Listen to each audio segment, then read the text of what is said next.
तो भैया 10 पोक ज़रथुस्त्र वापस से कंटिन्यूएशन करेंगे इस किताब का। बीच बीच में ऐसे लेक्चर आते रहेंगे, सराउंडिंग थोड़ी चेंज होगी ऑब्वियसली, बिकॉज हर वक्त मैं स्टूडियो पर अवेलेबल नहीं रहता हूँ, लेकिन लेक्चर बनाने की चुल होती है, चुल और कंटिन्यूएशन में रखेंगे। ये किताब डिस्क्रिप्शन में दी हुई है, बेस्ट पेंगुइन क्लासेस, जिसको लेनी है वहाँ से ले सकते हैं, ठीक है ना। अभी लेक्चर को कंटिन्यू करते हुए जहाँ से हमने छोड़ा था वहाँ से लेंगे, और इस लेक्चर में हम लोग डिकोड एनकोड मेथडोलॉजी यूज़ करेंगे of lecture delivery. Decode encode मतलब कि पहले हम एक शब्द लेंगे, उसको डिकोड करेंगे, उसको तोड़ेंगे, देखेंगे क्या उसका मायने निकल के आता है। फिर उस शब्द को जब हम उसको समझ लेंगे वापस उस पैराग्राफ में लगाएंगे, उस पैराग्राफ में लगा के उस पूरे पैराग्राफ को पढ़ के वापस से उस पूरे पैराग्राफ को समझने की कोशिश करेंगे। और वो जो सेकेंड हाफ वाला काम है, जब हम शब्द को तोड़ देंगे, शब्द को तोड़ के समझेंगे, फिर तुम्हारी रिस्पॉन्सिबिलिटी आती है कि उसको लगाओ, वीडियो पॉज करो, लगाओ वापस पैराग्राफ में, समझने की कोशिश करो कि यहाँ पे नीचे क्या कह रहे थे। मैं अपना बेस्ट कोशिश करता हूँ इसको डिसाइफर करने की, बट इसकी कोई परफेक्ट डेफिनेशन नहीं है। ये मेटाफोरिकल किताब है, तो सबका अपना मीनिंग, सबकी अपनी चीज़ें निकलती जाती हैं, है ना। तो नीचे जाके अंगूठा छोड़ते हुए, क्योंकि मेहनत लगती है लेक्चर्स में, आगे बढ़ते हुए यहाँ पे मैंने नोट्स बनाए हुए हैं क्योंकि मैं कोई पॉइंट मिस नहीं करना चाहता हूँ। पहले हम पैराग्राफ पढ़ देते हैं। You lived in solitude as in the sea and the sea bore you. Alas, do you want to go ashore? Alas, do you want again to drag your body yourself? यहाँ पे इसका मतलब समझ लेते हैं भाई। सी, ओशन, समुंदर, ठीक है, महासागर, जो भी तुम कहना चाहो। क्या है सी? सुनते ही क्या आता है सबसे पहले माइंड में? जो पहली लाइन थी, यू, एक सेकंड, क्या मच रही है, ठीक है, you lived in solitude as in the sea. Zarathustra पहाड़ों पे गए, शांति से बैठ गए। सी क्या है? ओशन क्या है? पहले ओशन को समझ लेते हैं। ओशन इज अनएक्सप्लोर्ड, गहराइयाँ हैं, खूबसूरती है, अलग अलग प्रकार के जीव जंतु हैं, जानवर रहते हैं। 95, अगर जोग्राफिकली देखें तो 95% of the oceans are still undiscovered, only 5% have been discovered. सोचो पूरे दुनिया में 5% समुंदर, उस टाइम पे तो और भी कम होगा नीचे के टाइम पे। तो समुंदर है तुम्हारे अंदर, एक महासागर है जिसको तुमको खोज के निकालना है। अब यहाँ पे क्या था, जो सेंट है, अभी भी जो वार्तालाप चल रहा है सेंट और ज़रथुस्त्र के बीच में, सेंट ज़रथुस्त्र को कहते हैं कि भाई तुम शांति से अपने आप में अकेले में कमरा बंद करके, समझ लो, बैठ के समुंदर अपने अंदर खुद को देख रहे थे।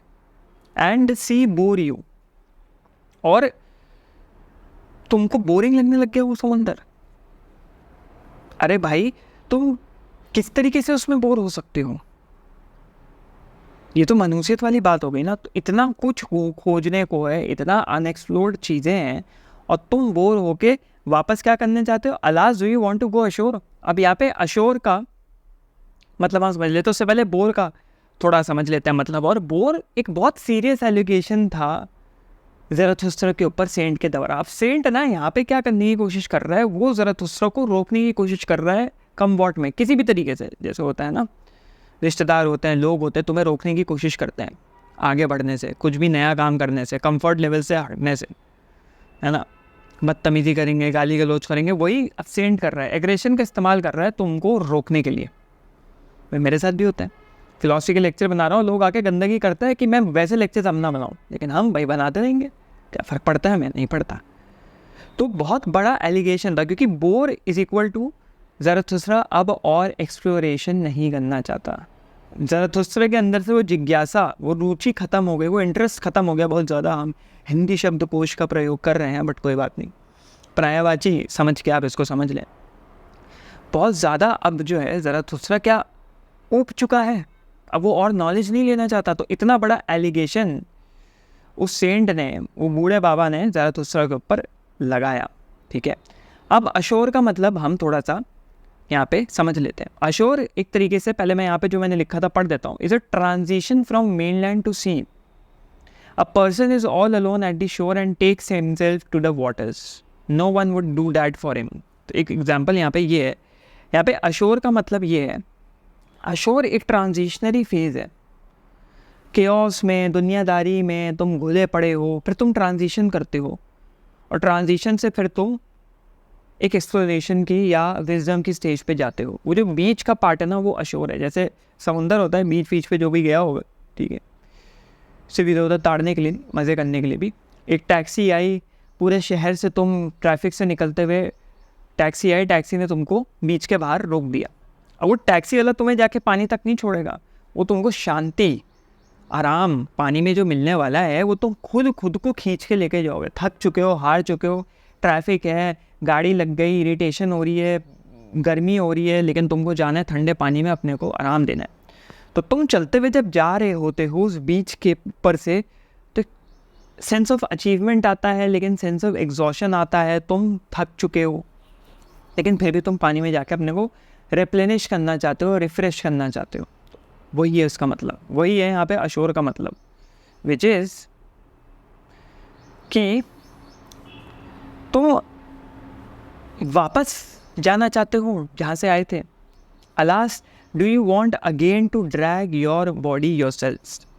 अब यहाँ पे ड्रैग मतलब क्या है कि तुम्हें वापस खींचे। जैसे तुम अशोर पहुँचोगे, जैसे तुम बीच पे पहुँचोगे, उस बीच पे, रेतीले बीच पे पहुँचोगे, तुमको वापस वो वर्ल्डली चीज़ें याद आनी शुरू हो जाएंगी। वापस से वो मेमोरीज़ कहते हैं ना, नॉस्टैल्जिक मेमोरीज़, वो आनी शुरू हो जाएंगी। यार तुम वापस एग्जॉस्ट हो जाओगे, वापस थक जाओगे। और ड्रैग मतलब तुम वापस अपने को घसीट के वहाँ तक लेना चाहते हो, ले जाना चाहते हो। क्या ये तुम करना चाहते हो ज़रथुस्त्र? सेंट मुझसे पूछ रहे हैं, ठीक है। इसके ऊपर ज़रथुस्त्रा ने एक ही जवाब दिया। इतनी देर सुनते रहे, सुने जा रहे हैं, तब से बोल रहा है, तब से जो पिछले लेक्चर से जो सेंट ने बोलना शुरू किया, अभी तक बोल रहे हैं। ज़रथुस्त्रा ने एक ही जवाब दिया, उसने कहा आई लव मैनकाइंड। सोचो भाई, एक ही जवाब में उसने ले ली। इतने देर चुप रहने के बाद क्या होता है ना, कोई भी इंसान बहस करेगा, ठीक है।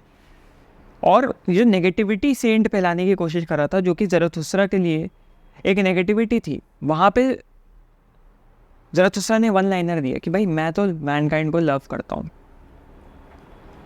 मुझे तो उससे प्रेम है, मैं उसके अगेंस्ट नहीं जा सकता। और इस चीज़ पे सेंट बहुत ज़्यादा भड़क गया भाई, बहुत बुरी तरीके से भड़क गया। और वो कहता है वाई सेड द सेंट, ठीक है, did I go into the forest and the desert, was it not because I loved mankind all too much. चिढ़ गया भाई, बहुत बुरा वाला चिढ़ गया। वाई जो है ना, वाई समझ लो is a word with emotions, a word with shock, a word with utter surprise. ये क्या बोल रहा है भाई? यहाँ तो मैं इसको समझा रहा हूँ, इसकी मैं लेने की कोशिश कर रहा हूँ, और यहाँ पे इसने आई लव मैनकाइंड कह दिया। अब यहाँ पे सेंट जो है पैनिक करने लग जाता है। आगे तुम देखोगे पैनिक करना शुरू कर देता है वो, और अपने को जस्टिफाई करना शुरू कर देता है कि भाई मैं भी तो मैनकाइंड के प्यार के लिए गया था, और तुम्हें क्या लगता है कि मैं भी जो फॉरेस्ट में रह रहा हूँ, मैं क्या ऐसे ही आया हूँ, मैं बेवकूफ़ हूँ, मैं क्या गधा हूँ, मैं क्या घपचा हूँ, मैं कुछ सोच के नहीं आया था। अब उसके ईगो आने लग गई।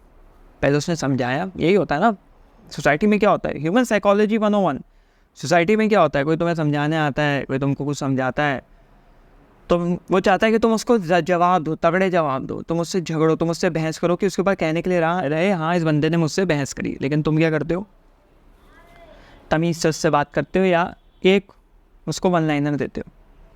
वहाँ वो और भड़क जाए, अपने को जस्टिफाई करने लग जाता। तुम्हें क्या लगता है मैं इसलिए कर रहा था, तुम्हें क्या लगता है मैं उससे कर रहा था, क्योंकि सेंट को तो एक्सपेक्टेड था ना कि ज़रथुस्त्रा भड़केगा और उसको जवाब देगा उल्टा। लेकिन भाई यहाँ तो ज़रथुस्त्रा ने उल्टा एक वन लाइनर दिया, और यहाँ पे तो सेंट की ईगो छेड़ दी। अब उसकी ईगो आनी शुरू हो जाती है, ठीक है। और ईगो में एक ऐसी लाइन कह देता है सेंट जो कि बहुत तगड़ी होती है, बहुत ख़तरनाक होती है, जो कि बाद में शायद सेंट को रियलाइज़ हो कि मेरे को ये कहना नहीं चाहिए था। तो सेंट कहता है now I love God, mankind I do not love, man is too imperfect a thing for me, love of mankind would destroy me. ये जो पैराग्राफ देख रहे हो, पता नहीं क्या हो गया यहाँ पे, ये जो पैराग्राफ देख रहे हो, हार्ट अटैक तो नहीं आ रहा भाई, ये जो पैराग्राफ देख रहे हो, इसमें सेंट की ईगो टपक गई पूरी तरीके से। अब उसे एक और लाइन छोड़ने की कोशिश करी कि अब मैं अगर ये लाइन छोड़ दूंगा तो ज़राथुस्त्रा तो कुछ कह ही नहीं पाएगा, क्योंकि ज़राथुस्त्रा के सामने तो इज्जत चलेगी ना भाई सेंट की। ज़राथुस्त्रा ने तो बोल दिया कि भाई मैं तो मैनकाइंड को प्यार करता हूँ, अब सेंट की इज्जत का सवाल है। तो उसने बोला कि भाई ऐसी चीज़ फेंक दूंगा, ऐसी चीज़ फेंक दूंगा कि ज़राथुस्त्रा कुछ कह ही नहीं पाएगा, चुप रह जाएगा। नाउ आई लव गॉड, सब कुछ उठा के बोझा मैंने गॉड के ऊपर डाले, मैं तो भाई गॉड से प्यार करता हूँ, उससे बड़ी तो कोई चीज़ ही नहीं हो सकती। उसका प्रेम, गॉड का प्रेम, गॉड के प्रति प्रेम और गॉड का तुम्हारे प्रति प्रेम सबसे प्योर है, उससे बेहतर तो कुछ हो नहीं सकता। अब क्या बोलेगा भाई ज़राथुस्त्रा? अब तो मैंने अपनी जस्टिफिकेशन दे दी ना, अब तो ज़राथुस्त्रा के पास कुछ रहा नहीं।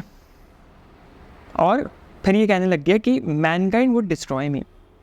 अब ये सेल्फिश नज़र आने लग गया सेंट जो है, अब सेंट के असली सेंटनेस बाहर आने लग गई। अब ये भगवान, गॉड, ऊपर वाले के नाम पे बदमाशी करने लग गया सेंट। और ये एक बहुत वरीसम वाली चीज़ है, परेशानीजनक चीज़ है। ज़राथुस्त्रा ने कहा what did I say of love, ठीक है, question mark, what did I say of love, I am bringing mankind a gift. Zarathustra ने कहा मोस्ट प्रोबेबली मेरा इंटरप्रिटेशन ये है कि मेरी तुमने सुनी, मेरे लव का मीनिंग सुना भी, मेरे बोलने से पहले तुमने मेरी बात काट दी, मेरे बोलने से पहले तुमने बोलना शुरू कर दिया। मैं मैनकाइंड के लिए गिफ्ट लेके आ रहा हूँ, एक तोहफा लेके आ रहा हूँ, तुम उस तोहफे को नहीं समझ सकते भाई, और मैं चाहता भी नहीं तुम समझो। बस मैनकाइंड के लिए एक तोहफा जा रहा है, और बहुत इंपॉर्टेंट तोहफा जा रहा है। अब इसके ऊपर वापस, भाई सेंट है, बूढ़ा हो गया है, थोड़ा ज़रा दिमाग ऊपर नीचे हो गया, उसके ऊपर वापस सेंट जवाब देता है कि भैया देखो ऐसा है, give them nothing said the saint, rather take something of them and bear it with them, that will please them the best if only it be pleasing to you। अब यहाँ पे तो भाई लेन देन की बात पे आ गया, मतलब ट्रांजिशन देख रहे हो, मिलते हैं, तारीफ़ करता है, समझता है, समझाता है, उसके अंदर चेंजेस आते हैं जो ज़राथुस्त्रा में वो बताता है, मैनकाइंड के बारे में बात चलती है। ज़राथुस्त्रा बोलता है कि मैं तो भाई नीचे जा रहा हूँ, फिर वो बोलता है मैं गिफ्ट लेके जा रहा हूँ, फिर सेंट बुराइयाँ करना शुरू कर देता है। अब सेंट लेन देन पे आ गया भैया, ह्यूमन साइकोलॉजी 101 घूम फिर के आ गए तुम भी लेन देन पे भैया। सेंट बाबा, फॉरेस्ट में रहने का क्या फ़ायदा जब तुम गिव एंड टेक पे आ गए। और इसमें ये कहना चाह रहा है कि उनसे कुछ ले लो, उनको कुछ दो मत, उनसे कुछ ले लो, उनको सफरिंग में छोड़ दो, क्योंकि ये करने से इंसान सेटिस्फाइड रहता है। फॉर एग्जाम्पल, इंसान अपनी चीज़ दे देता है और उसको रोता है, लेकिन उसी में सेटिस्फैक्शन है। जैसे कोई इंसान है, कोई बंदा है, मेरे को धंधा बनाना है, बिजनेस करना है, पैसे कमाने हैं, ठीक है, ये बोलता है, फिर उसके बाद एक नेटफ्लिक्स की मूवी देखने बैठ जाता है, 2-3 एक सीरीज़ देखने बैठ जाता है, बिंज वॉच करना शुरू कर देता है नेटफ्लिक्स। तो तुमने वक्त भी खुद बर्बाद किया, फिर तुम कह रहे हो मेरे पास वक्त भी नहीं है बिज़नेस बनाने का, मेरे पास कॉलेज से आने के बाद, ऑफिस से आने के बाद टाइम ही नहीं बचता है। बाद में देखो तो भाई नेटफ्लिक्स चल रहा है भाई, गेमिंग चल रही है भाई, पूछो तो बोलता है भाई एंटरटेनमेंट भी तो करेंगे, तो ठीक है भाई, रोने का क्या फ़ायदा, फिर कर लो एंटरटेनमेंट, कर लो तो कर ही लो भाई। तो यही यहाँ पे थोड़ा सा सेंट ने ह्यूमन साइकोलॉजी समझाने की कोशिश करी, ठीक है। और यहाँ पे ठीक है, लिखा है if only it be pleasing to you, ये कांड तभी करना, लेना देना तभी करना जब वो तुम्हें संतुष्टि दे। अब यहाँ पे ये क्लियर नहीं होता कि ये बाबा कर चुका है, ये सेंट कर चुका है, या करने की सोच रहा है, या करेगा, बट यहाँ पे हल्का सा इंडिकेशन दिया गया है। फिर आगे बढ़ते रहे, and if you want to give to them give no more than an alms and let them beg for that. अब यहाँ पे ना और सेंट अपनी वैल्यू गिराना शुरू कर दे रहा है। सेंट कहता है कि भाई अगर तुमको देना ही है तो उनको आर्म्स से ज़्यादा कुछ मत दो। आर्म्स हिस्टोरिकल कॉन्टेक्स्ट में एक शब्द होता है जिसका मीनिंग निकल के आता है कि जो मनी, पैसा या खाना गरीबों में जो बांटा जाता है या गरीबों को जो दिया जाता है, उसको बोलते हैं आर्म्स। कहता है सेंट कहता है देना है तो इनको पैसा दो या फिर खाना दे दो, इसी के लिए ये मरते हैं, भूखे हैं नंगे हैं। तो ज़राथुस्त्रा यहाँ पे एक और मतलब नीचे की यहाँ पे विटिनेस पता लगती है, ठीक है। यहाँ पे विटिनेस पता नहीं कोई शब्द होता है कि नहीं। यहाँ पे ज़राथुस्त्रा कहते हैं कि no I give no alms, I am not poor enough for that. भाई ज़राथुस्त्रा ने ले ली, रोस्ट कर दिया सेंट को ये कह के कि भाई सेंट भाई कर दी ना गरीबों वाली बात, तुमने भी वही वाली बात कर दी कि ये जो पैसे के बारे में खाने के बारे में जो सोचता है वो गरीब ही रहता है, गरीबों वाली सोच ही है, वो पुअर मैन्स थिंकिंग है। इस पे तो भाई जो भड़का है द सेंट लाफ्ड, उसके ऊपर जो नो सुन के और जो बोला है ज़राथुस्त्रा लाइन, वो तो नेक्स्ट लेक्चर में ही पता लगेगा क्या बोला, ठीक है। इससे हमें ये पता लगता है कि ज़राथुस्त्रा के पास एक बहुत इम्पॉर्टेंट गिफ्ट है, और वो गिफ्ट मटेरियलिस्टिक नहीं है, वो गिफ्ट मटेरियलिस्टिक से कहीं ऊपर है। लेकिन अगर उस गिफ्ट को मैनकाइंड ने एम्ब्रेस कर लिया तो मटेरियलिज्म खुद एक बाय प्रोडक्ट बन जाएगा उसकी लाइफ में, ठीक है। अब ये जो मैंने शब्द ठीक है प्लूरल में मैंने जो बताया यहाँ पे डिसाइफर करे, उनको वापस से लगाना, जाके किस में लगाना, इन लाइनों में, इन पैराग्राफ्स में जाके लगा के ट्राई करना कि क्या मीनिंग निकल के आता है, वापस से समझने की कोशिश करना, क्योंकि मैं करूँगा तो लेक्चर बहुत ज़्यादा खिंच जाएगा। यहाँ तक ये समझ में आया कि भाई सेंट जो है वो अब भड़क चुका है, सेंट को समझ में आ गया है कि ज़राथुस्त्रा बहुत तगड़ी विज़डम दे रहा है। सेंट शायद वो विज़डम निकलवाना चाह भी रहा है लेकिन नहीं भी निकलवाना चाह रहा है, उसको हम आगे आने वाले लेक्चर्स में देखेंगे। कोशिश करूँगा मैं और लेक्चर्स बना पाऊँ, ठीक है ना। अचानक से मेरे को दिल में ऐसे अजीब सा हो रहा है, कुछ हो रहा है, तो मैं लेक्चर को ज़रा कट शॉर्ट करूँगा, नेक्स्ट लेक्चर में कंटिन्यू करेंगे। तब तक के लिए भैया मिलते हैं किसी अगले लेक्चर में, है ना। चलो भैया, और चलो भैया से पहले नीचे कम्युनिटी जो आने वाली है उसका और भी जितने अनाउंसमेंट रहेंगे, चाहे कोर्सेज हो चाहे कम्युनिटी हो, उसका रहेगा, ठीक है। ये सब चीज़ें पेड रहेंगी, मैं तुम्हें पहले ही बता दे रहा हूँ, ठीक है ना, क्योंकि रिसोर्सेज चाहिए होते हैं चीज़ों को चलाने के लिए। जो मॉडरेटर्स रखूँगा उनको पैसे देने पड़ेंगे, उन सब के लिए पैसा चाहिए होता है, मेहनत लगती है बनने में, सब चीज़ों पे पैसा होता है, ठीक है। चलो भैया।